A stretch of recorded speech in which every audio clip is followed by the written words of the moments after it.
Hello everyone, welcome back to the Boohoo Review. Happy Halloween. As you can see, I was dressed for the occasion. I'm dressed as the Doctor, but probably not the one you're expecting. I hope you got both 8th Doctor era references there. So I'm going to be talking about the scariest monsters in Doctor Who. Now there are quite a lot, so I've managed to shorten it down to 25, but without no further ado, let's get into the video and see what are the scariest monsters in Doctor Who.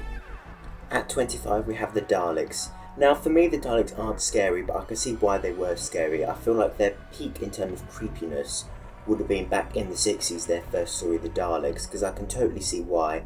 And back then that was really something new on TV. But I feel like with a lot of villains in Doctor Who, I feel like back in the 60s they were when they were at their best, because there's just something about it being in black and white that makes it so creepy. So for me the Daleks aren't too scary, but I have to include these on these lists because these are what first made people hide behind the sofa. So yeah, at 25 will have to be the Daleks. At 24 we have the Fisher King. Now this one is really tall, which really makes it so intimidating, and the scream as well is absolutely incredible. I would have loved to see more of this on TV. Now the reason it's so low down on the list is because I feel like because it's so tall, it's difficult to walk in, and it did make it look a bit silly. So unfortunately that did knock it back a bit, so I'm going to have to put the Fisher King at 24. At 23 we have the monks. Now their rotting corpse-like looks really does make them terrifying, and I feel like the scariest one was probably the one in Lie of the Land. I feel like that was the most scary. But these are really good in terms of like creepiness, but unfortunately there are others that are a lot better.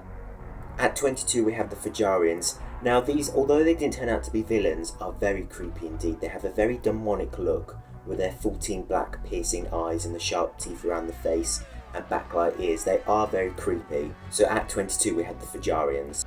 At 21 we have the Veil. Now this one I don't find as creepy as the others, but I can see why it is creepy, the way you don't see the face and how it's always slowly following you as well. That's really creepy.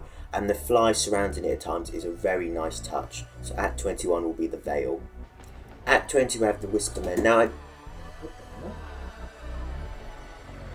what was that? Sorry about that. At 20 we have the Whispermen. Now I do feel like sometimes they're a rip-off of the Silence, but with their top hats, ghost-like faces, and sort of no eyes, they are one of Doctor Who's more scarier foes. At 19 we have the Scarecrows. Now they don't say anything, nor do they have any special abilities, but I would say their look is enough to make them a contender on this list. At 18 we have Old Swarm. Now this one I feel is much more scarier than the New Swarm.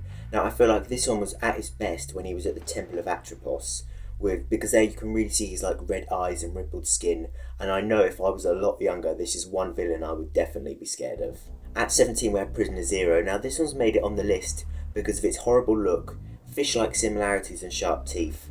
Now this one did really scare me when I was young, and it's very creepy watching it when you're young and seeing it creep around Amy's abandoned room. So this one is quite scary. Not as scary as the others, but still a contender for the list. At 16 we have the Ood. Now with their wrinkled skin and tentacle-like mouths, they are very creepy, especially when first encountering them. But when they get possessed, they go from creepy to scary. Their red or sometimes green eyes, especially in the dark, really help amplify the scare factor of these ones, so that's why they're a contender for this list. At 15 we have the Vashnarada. Now this one probably won't be a surprise to many people. This one is really good, and what's really good about this one is it plays on our fears of the dark as well. And with it being like a swarm in a suit, mostly blacked out or a skeleton inside, repeating the same thing, it is certainly creepy and one for Halloween definitely. At 14 we have the Cybermen. Now the Cybermen are probably at their best when they've got more human-like elements. So Ashad or Mondasian Cybermen, I feel like that's when they're at their best. Again, Doctor Who in the black and white in the 60s was probably when it was at its most creepiest in most instances, because it just works so well. So like the Mondasian Cybermen with their emotionless voice trying to convert the humans into Cybermen, that's really creepy. Or looking at more recent times, Ashad, his look was very scary as well, and him creeping about the villa was really creepy as well. So that's why I put the Cybermen here, because they can be very creepy. I feel like when they're more like robotic like Cybermen, for example like the Nightmare in Silver, they're not as good, but when they're more human elements or like creeping about in the dark, well that's when they're at their best. At 13 we have the Bidnight Entity. Now this one is really creepy because of course we never actually get to see what it is. Now it's really creepy how it's somehow a life form on a planet that shouldn't harbour life, and I feel like that really helps to sort of make the episode much more scarier, and the monster itself. And also the fact that they're all alone as well makes it even more creepier. And then the fact that it goes from a figure shifting in the midnight sun to then sort of breaking in and then taking over the woman, Sky, and then possessing her, repeating, saying the same thing at the same time, and then eventually taking over the Doctor and almost ending up in his death, makes it very, very creepy. It also helps to show how powerful it is, and whatever it is still out there. At 12 we have the Listen figure. Now this one, again like the Bidnight Entity, is really creepy because we never actually truly get to see what it is. Now we do get one sort of shot of it behind Clara, and that is enough to send shivers down your spine. It is so creepy. It's also great because we don't know what it is, it helps our imaginations run wild, making it even more scary than what they could have made. Also, the fact that it could be with us now and we wouldn't even know helps to make it even more scarier. At number 11 we have the Hoiks. Now this one really fits Torchwood really well, which is why it's probably not so surprising they put it in Torchwood. But this originally come from Doctor Who. I'm not sure why they put it in there because it is absolutely terrifying. Even what it's wearing is very creepy, but the face and everything is absolutely terrifying, and it really scared me when I was young. I'm not sure why they put it in because back then there was such a young audience watching it. But no, this one is really, really scary as well. A really creepy one. Any variation of it is very creepy. So that's why I put this one here, because it's just a really creepy monster. In at 10 we have spiders. Now this includes all variations, including Arachnids in the UK, Kill the Moon, and Planet of Spiders.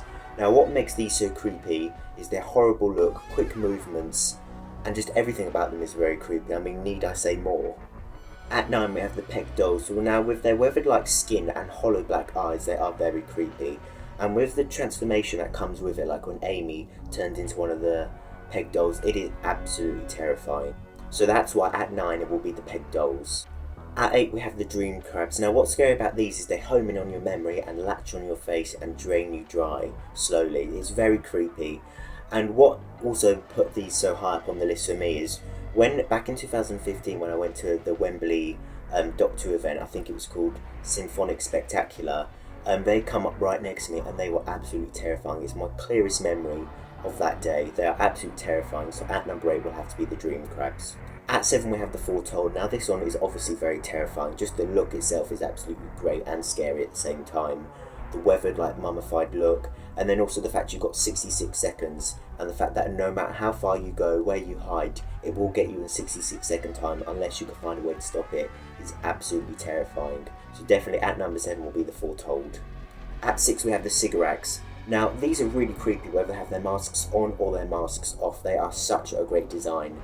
And also what I feel like really helped make these scary, even in their one-off appearance, is external factors like the TARDIS not being able to translate what they're saying or the Doctor being out of action. So with their look and what's happening in the episode, it definitely makes them a very scary one. So at number 6 will be the Cigarax. At 5 we have the Beast. Now the Beast or Satan or the Devil is already an established character in the real world, so we do know how creepy it is already and scary, so it was already an established character which helps make it so scary. But what I love about what Doctor Who did was the fact that they had Toby, who was like the voice, and then the actual Beast, the physical form. Now the physical form was scary because of its look, but Toby with his red eyes writing on the face and breathing fire was absolutely terrifying. So at number 5 will have to be the Beast / Toby.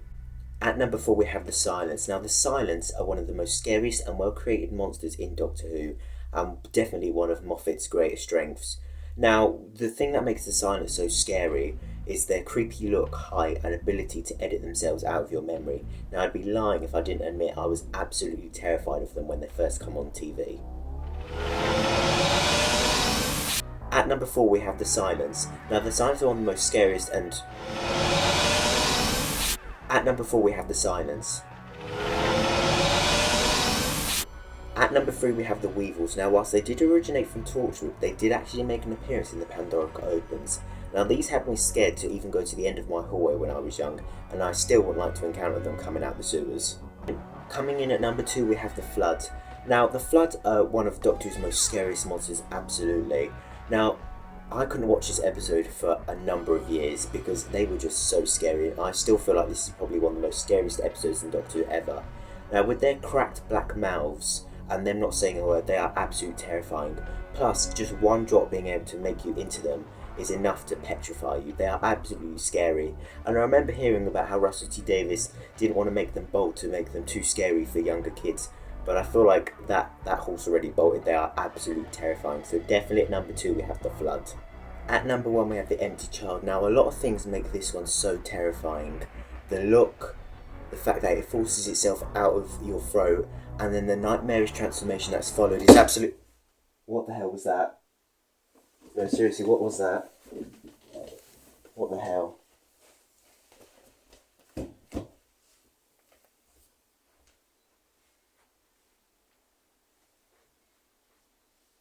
Hello?